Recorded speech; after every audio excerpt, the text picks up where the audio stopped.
Imagina tentar desenhar um mapa detalhado do universo inteiro. Tipo, cada galáxia, usando só uma caixa velha de giz de cera e um guardanapo de papel todo amassado. Nossa, uma tarefa impossível, né? Exatamente. E esse é fundamentalmente o desafio da nossa exploração de hoje. A nossa mesa aqui está coberta com uma pilha densa de artigos acadêmicos, notas teológicas e transcrições sobre o que a academia chama de teontologia. Que é basicamente o estudo sistemático do ser de Deus. Isso. E a nossa missão nessa análise profunda não é entrar no mérito de quem está certo ou errado nas crenças pessoais. E para deixar as regras do jogo bem claras logo de cara, a gente não está aqui para endossar ou tomar partido de nenhuma visão teológica, política ou filosófica que essas fontes possam tocar. Com certeza. O objetivo é puramente analítico. Exato. É decodificar essa arquitetura de pensamento que é muito impressionante. A gente quer entender como a teologia clássica tenta definir a essência, os atributos e o propósito final do divino. E, bom, o que torna isso tão fascinante é justamente o choque frontal, sabe? Como assim? Como a razão humana, que é completamente limitada, tenta conceituar e categorizar algo que, por definição absoluta, não tem fronteiras. E essa tensão epistemológica é o alicerce de todo o material que a gente está lendo. Antes de sequer aprofundar na questão de quem ou o que é Deus, as fontes já estabelecem uma barreira intransponível através de um axioma clássico em latim. Aquele finitum non capax infinite, certo? Isso. Finito non capax infinite. O finito não pode conter o infinito. A ideia de que a mente humana poderia compreender a essência divina de forma exaustiva, bom, isso é tratado não apenas como uma impossibilidade teológica, mas como uma falha matemática mesmo. Uma falha estrutural, né? Exato, lógica e estrutural. As notas até trazem uma frase de Agostinho de Hipona que corta qualquer arrogância intelectual pela raiz, tipo, ele diz que se o compreendes, não é Deus. Nossa, é um paradoxo deliberado. Totalmente, a própria disciplina reconhece que seu objeto de estudo é, na verdade, o sujeito absoluto. Ele jamais se submete a uma dissecação num laboratório. Mas, peraí, isso levanta uma dúvida meio incômoda. Se a gente não pode compreender, como é que a gente justifica a existência de uma disciplina acadêmica inteira dedicada a analisar esse ser? As páginas parecem oferecer uma saída engenhosa para isso, fazendo uma divisão bem estrita entre dois tipos de conhecimento. Ah, sim. O texto fala de um conhecimento arquetípico e de um conhecimento ectípico. Eu confesso que, lendo isso, a nomenclatura soou meio impenetrável à primeira vista para mim. O jargão é pesado, não vou mentir. Mas a mecânica por trás dele é muito elegante, sabe? O conhecimento arquetípico é a forma como Deus conhece a si mesmo. É um conhecimento original, absoluto, infinito e totalmente exaustivo. E nenhuma criatura tem acesso a isso. Nenhuma. Já o conhecimento ectípico é o reflexo, a cópia. É o conhecimento revelado que foi propositalmente traduzido e adaptado para caber na nossa capacidade de absorção, que, é finita e fragmentada. Sabe, lendo isso, me veio uma imagem. É como tentar colocar o oceano inteiro dentro de uma xícara de chá. É fisicamente impossível conter tudo. A xícara vai transbordar em 1 milissegundo. Uma ótima analogia. Né? Porém, a água que de fato fica contida dentro da xícara é real. Quem bebe dessa xícara vai provar a água do oceano, vai entender que é salgada, vai sentir a temperatura. Quer dizer, não há a contenção do oceano inteiro ali, mas o que está na xícara é verdadeiramente o oceano, não uma ilusão. Sim, e se conectarmos isso com o panorama geral das anotações, a teologia clássica chama esse ato de colocar a água na xícara de revelação. Como o oceano não cabe, o próprio oceano precisa se derramar de forma calculada. Faz todo sentido. As fontes categorizam isso em revelação geral, que é a observação da natureza e a própria consciência humana apontando para a existência de um Criador, e a revelação especial, que seria a comunicação histórica, verbal, proposicional. Isso mesmo. Então, dentro desse jargão técnico, dizer que Deus é incompreensível não significa que ele é incognoscível. São coisas muito diferentes. Muito. A incompreensibilidade apenas sinaliza que o nosso conhecimento, embora seja verdadeiro e real, nunca vai ser total ou exaustivo. E, lendo os textos, fica muito claro que a própria tradição bíblica não gasta muita tinta tentando provar filosoficamente que Deus existe. Não mesmo. O livro de Gênesis simplesmente abre a cortina e pressupõe essa existência desde a primeira linha.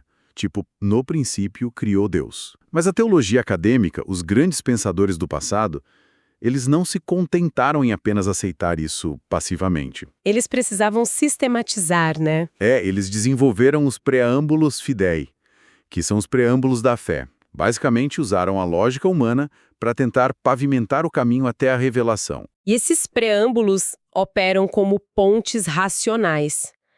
O material detalha extensivamente o argumento cosmológico, por exemplo, que foi muito popularizado por Tomás de Aquino. A lógica é toda baseada na causalidade. Causa e efeito. Exato. Se observarmos a realidade, tudo é um efeito de uma causa anterior. A grama está molhada porque choveu, choveu porque houve condensação e por aí vai. Mas a razão humana entra num colapso absoluto se tentarmos voltar essa corrente de causas infinitamente para trás. Precisamente.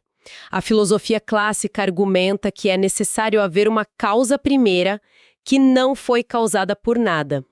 Um motor não movido que deu o impulso inicial em todo o sistema. É tipo a primeira peça de dominó, gigantesca e inabalável, que caiu por conta própria e começou a derrubar todas as outras peças do universo. Rado exige um legislador absoluto. Mas olha só, o material faz uma ressalva importante aqui. Qual? Para esses pensadores, debater filosofia não salva ninguém. A dialética apenas confirma o que a revelação já teria entregue. É uma distinção crucial. E essa base nos permite avançar para a questão central das notas. Se temos essa água na xícara, se temos a revelação e a lógica apontando para essa causa primeira, o que as fontes dizem sobre a anatomia do divino? O que ele é em si mesmo, né? Isso, o que Deus é em sua essência central. E é aqui que a estrutura teológica introduz a Simplicitas Dei, ou a simplicidade divina. Olha, a gente vai precisar puxar o freio e desacelerar aqui. Porque quando a nossa mente moderna escuta a palavra simples, a gente logo pensa em algo básico. Fácil de entender, né? Ou até simplório. Mas lendo essas notas sobre ontologia, fica evidente que esse conceito dá um nó na cabeça. A simplicidade divina defende que Deus não é composto de partes. E, nossa, eu confesso que tive muita dificuldade em visualizar isso. É super contraintuitivo para nós. Muito. Tipo, se eu digo que um carro é vermelho, a cor vermelha é um atributo anexado a um objeto. A ontologia clássica inverte isso para Deus. Quer dizer que ele não tem amor. Ele é o amor. Exatamente isso. A distinção entre ter e ser é o núcleo de toda a teologia clássica. Um ser humano tem amor, ganha conhecimento, perde a paciência. Nossos atributos são flutuantes e anexados a nós. Mas e na simplicidade? Simplicidade afirma que Deus não é um quebra-cabeça cósmico montado com várias peças morais e capacidades de poder. Não há, 30% de misericórdia, 40% de justiça e 30% de ira, formando um todo. A essência divina é indivisível e idêntica aos seus atributos. E a lógica que o texto usa para defender isso é de uma precisão cirúrgica. Porque se Deus fosse composto de partes variadas, isso significaria que essas partes teriam que existir antes dele próprio, vagando por aí para que em algum momento ele pudesse ser montado ou sintetizado. E aí esbarramos num problema gigante. Gigante. Porque o grande problema filosófico é que, se algo existe antes de Deus, e se alguém ou alguma força precisou juntar essas peças, então Deus seria dependente. Ele não seria o ser supremo.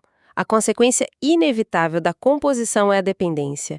E isso nos lança diretamente para o cume da revelação nominal discutida nas fontes. Os nomes dados a ele. Isso. Nomes como Elohim, que denota poder criador, ou Adonai, que aponta para soberania. Eles preparam o terreno para o tetragrama YHWH, revelado nos textos antigos como Eu sou o que sou. E esse nome encapsula o conceito mais vertiginoso da teontologia, A aceidade. a aceidade. O peso dessa palavra nos documentos é bem palpável. Vem do latim AC, que se traduz como a partir de si mesmo. E se refere à total e inegociável independência de Deus. Todo o resto no universo, de uma galáxia até uma formiga, possui existência derivada. A gente precisa de oxigênio, de gravidade, de causas biológicas. Nós somos seres dependentes. Totalmente. A aceidade dita que Deus é a única fonte incausada. Ele é a própria vida em si. E é dessa total independência que derivam os chamados atributos incomunicáveis. Atributos que a gente não compartilha. Exato. Como a eternidade, a onipresença e a imutabilidade absoluta. São traços que marcam a fronteira entre o Criador e a criatura, porque eles não possuem nenhum paralelo no nosso mundo criado. Peraí, me deixa fazer o papel de advogado do diabo aqui. Porque tem um atrito muito óbvio que o material tenta resolver. Pode falar? Se a gente estabeleceu que Deus é perfeitamente simples, que ele não tem partes, e que todos esses traços são, na verdade, uma única essência indivisível, Certo? como é que a teologia lida com os atributos que, na prática, parecem estar em guerra? Vamos pensar na justiça, que exige punição inflexível para o erro, e na misericórdia, que deseja perdoar e acolher. Como isso não entra num colapso? É uma ótima pergunta. Parece impossível que uma parte não tenha que ceder, recuar ou ser desativada para que a outra atue. E esse dilema é o que move grande parte da ética divina analisada nesses textos. A resolução acadêmica que as fontes apresentam repousa num conceito chamado pericorese. Pericorese. Isso, que é a mútua interpenetração das perfeições divinas. Como não há partes concorrendo por influência, os atributos não entram numa sala de reuniões para negociar um acordo, sabe? Uhum. A justiça de Deus é infinitamente compassiva e o amor de Deus é infinitamente rigoroso e justo. Então não existe um painel de controle cheio de botões onde ele aperta a justiça na terça-feira e muda a chave para amor na quarta-feira, dependendo do humor cósmico. De jeito nenhum. O material extrai da teologia paulina um exemplo histórico para materializar essa convergência abstrata, que é a cruz de Cristo. Como assim? Na ótica clássica detalhada nas notas, o evento da cruz não é o amor dando um golpe de estado e derrotando a justiça. Pelo contrário, é o evento singular onde a justiça pune a infração com rigor absoluto e matemático, enquanto o amor simultaneamente fornece o substituto para absorver essa mesma justiça. Nossa. Todos os atributos convergem e operam em potência máxima em um único ato, sem qualquer mutação ou concessão. Eu tenho que admitir, é uma engenharia lógica muito robusta. Mas toda essa conversa sobre atributos incomunicáveis, simplicidade e aceidade cria um abismo. Parece que a gente está descrevendo um bloco de gelo eterno, distante e incompreensível. É o risco dessa abstração toda. Mas os textos fazem uma transição para o que eles chamam de atributos comunicáveis. E é aqui que começamos a ver o reflexo no espelho, né? Sim, a ponte sobre esse abismo é o conceito da imago Dei, a imagem de Deus na humanidade. Embora o ser humano jamais vá compartilhar a aceidade ou a onipresença, as fontes argumentam que nós fomos dotados de ecos, reflexos limitados de atributos como a capacidade de conhecer, a moralidade, a bondade e a justiça. Aquela água na xícara, de novo. Exato. Porém, a natureza, o modo como Deus possui esses traços, permanece infinitamente superior à nossa. As anotações sobre o intelecto e o conhecimento divino são um ótimo exemplo disso. O conhecimento humano é descrito ali como discursivo. Nós aprendemos de forma linear. Passo a passo. Isso. A gente começa a ler um livro na página 1, processa os dados, elabora hipóteses e quando chega à página 300 rola aquele momento de "Ah, entendi", cai a ficha. E para o divino é diferente. Informações novas. Ele nunca é surpreendido pelas manchetes do dia. Jamais. Segundo a ontologia clássica, ele possui toda a informação, o passado, o presente e todos os trilhões de futuros contingentes. Tudo simultaneamente em um único ato eterno de apreensão. E esse intelecto vasto e infinito é o que orienta e governa o seu poder. É o que nos introduz ao conceito escolástico de potestas ordinata, o poder ordenado. Esse conceito é fundamental. Muito. Nas discussões populares sobre onipotência, é muito comum surgir aquele paradoxo clássico, sabe? Se Deus pode tudo, ele poderia criar uma pedra tão pesada que ele mesmo não conseguisse levantar. Ah, sim, a famosa armadilha da onipotência absurda. A gente vê muito isso. E o rigor acadêmico lida com isso cortando o argumento pela raiz. A teologia clássica postula que a onipotência não significa capacidade de realizar absurdos lógicos ou violações da própria essência. Fazendo um triângulo de 4 lados. Exato. Criar um círculo quadrado não é um ato de poder. É a descrição de uma não-entidade, é um erro de linguagem. Da mesma forma questionam por que Deus não pode mentir ou cometer uma falha moral. Mentir não é uma demonstração de força infinita, é um sintoma de fraqueza, de medo das consequências ou de corrupção. O poder de Deus é infinito, sim, mas é sempre executado de forma ordenada e em perfeita harmonia com a sua sabedoria e santidade. Intransigentes, inclusive. O que nos empurra para o verdadeiro vespeiro teológico presente nessas análises, que é a interação entre a vontade divina e a providência. Porque se esse ser tem poder e conhecimento absolutos, como o mundo físico e a história humana operam de verdade? É a grande questão. E as fontes fazem uma divisão técnica muito minuciosa. Falam da vontade decretiva ou secreta, que é o conselho inalterável de Deus sobre tudo o que vai ocorrer na tapeçaria do tempo. E também da vontade preceptiva ou revelada, que são as regras e leis morais que, bom, convenhamos, a humanidade quebra rotineiramente. A grande questão que o texto tenta responder é como a providência funciona na prática sem transformar bilhões de seres humanos em meras marionetes biológicas. Para responder isso, as páginas dissecam a providência em 3 mecanismos operacionais: preservação, concorrência e governo. A preservação é a ideia de que Deus sustenta ativamente as moléculas, a gravidade e o tecido da realidade a cada instante. Se ele retirasse a mão, o universo não explodiria, ele simplesmente deixaria de existir. Imediatamente. Imediatamente. O governo é a direção de toda a história em direção a um fim moral pré-estabelecido. Mas a concorrência é o conceito que tenta resolver o dilema do livre-arbítrio que você levantou. Olha, me veio uma analogia aqui para tentar clarear esse tal de concorrência. Imagina um autor absolutamente genial escrevendo um livro épico e muito complexo. O autor é o soberano indiscutível daquela obra. Ele decreta a história completa, sabe cada virada de enredo desde a página 1 até o ponto final. Essa seria a vontade decretiva. Exato. Mas, dentro do universo interno do livro, os personagens têm personalidades profundamente desenvolvidas, motivações próprias, desejos e medos. O personagem que comete uma traição chocante no capítulo 10, ele faz isso porque quis, pelas próprias razões da psique dele. Ele não é empurrado por uma mão invisível contra a vontade dele. Sim, ele age de acordo com a própria natureza. Então, a soberania inabalável do autor sobre a trama completa não apaga a agência psicológica do personagem dentro da narrativa. Na verdade, ela é o palco que permite que essa agência aconteça. Nossa, essa analogia capta muito bem a essência da concursus divina.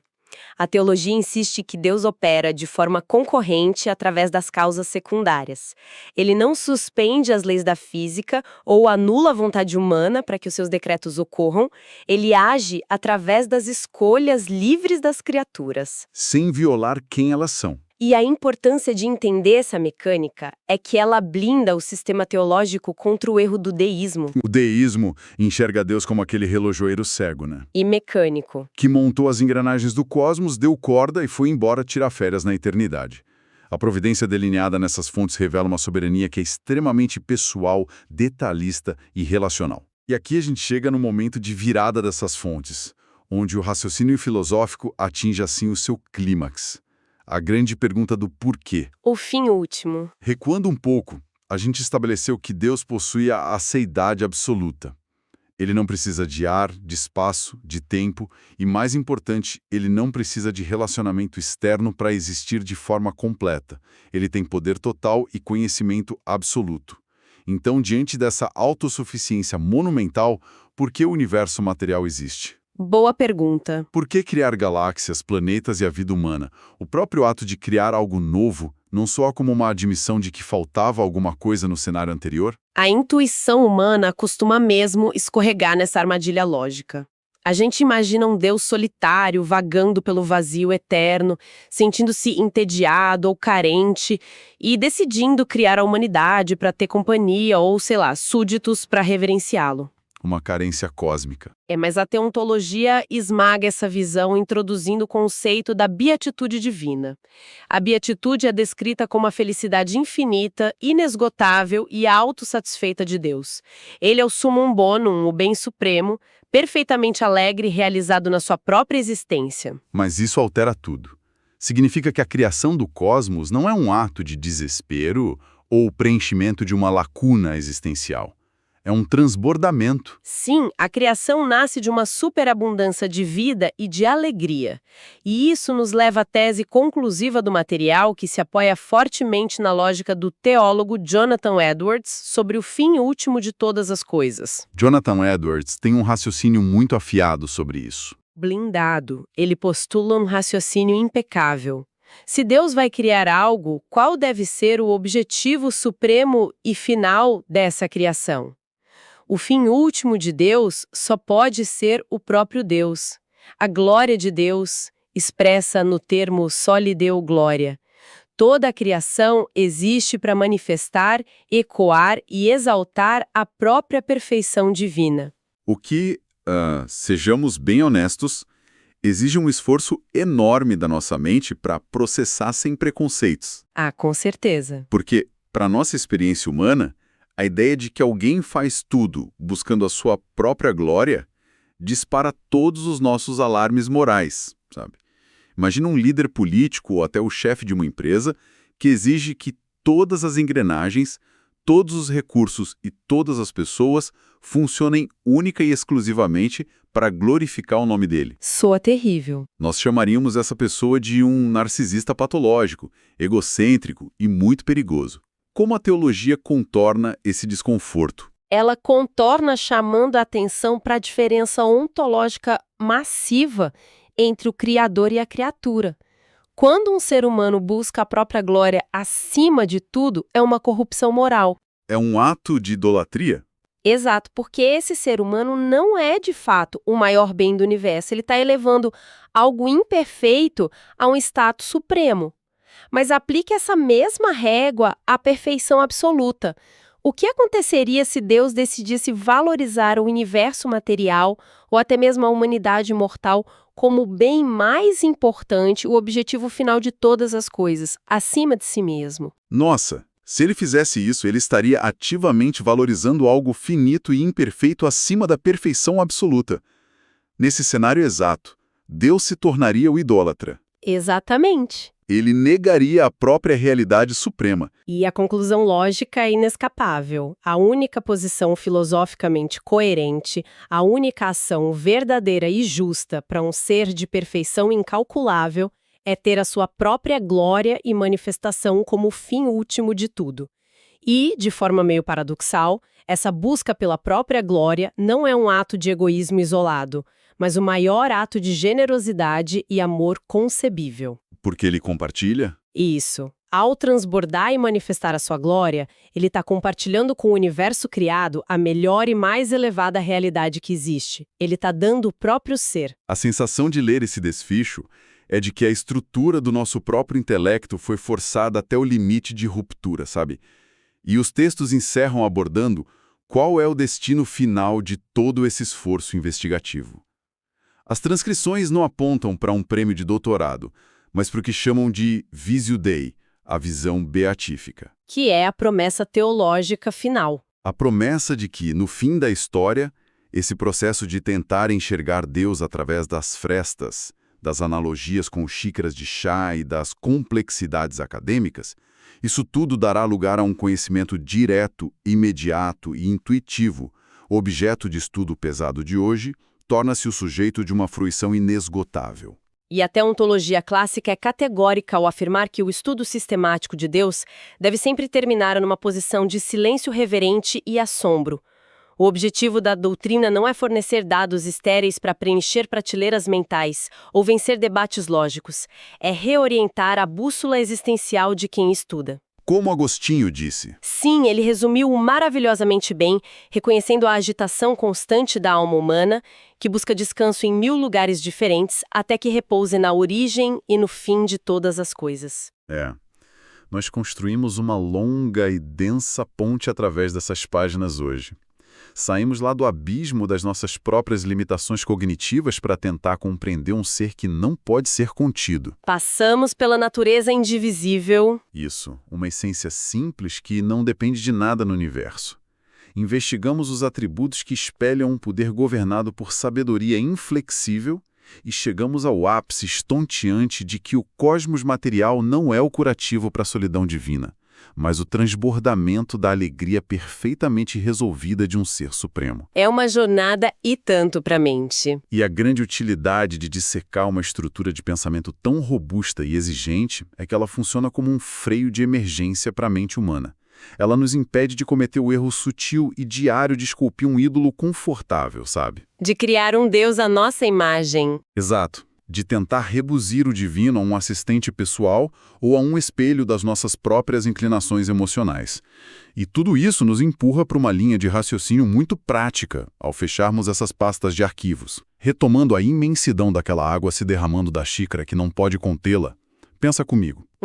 Se a totalidade da realidade visível e invisível em que operamos é o fruto de uma fonte que já é por si mesma infinitamente realizada, satisfeita e transbordando em felicidade, como isso deveria recalibrar a velha e exaustiva busca humana pela realização?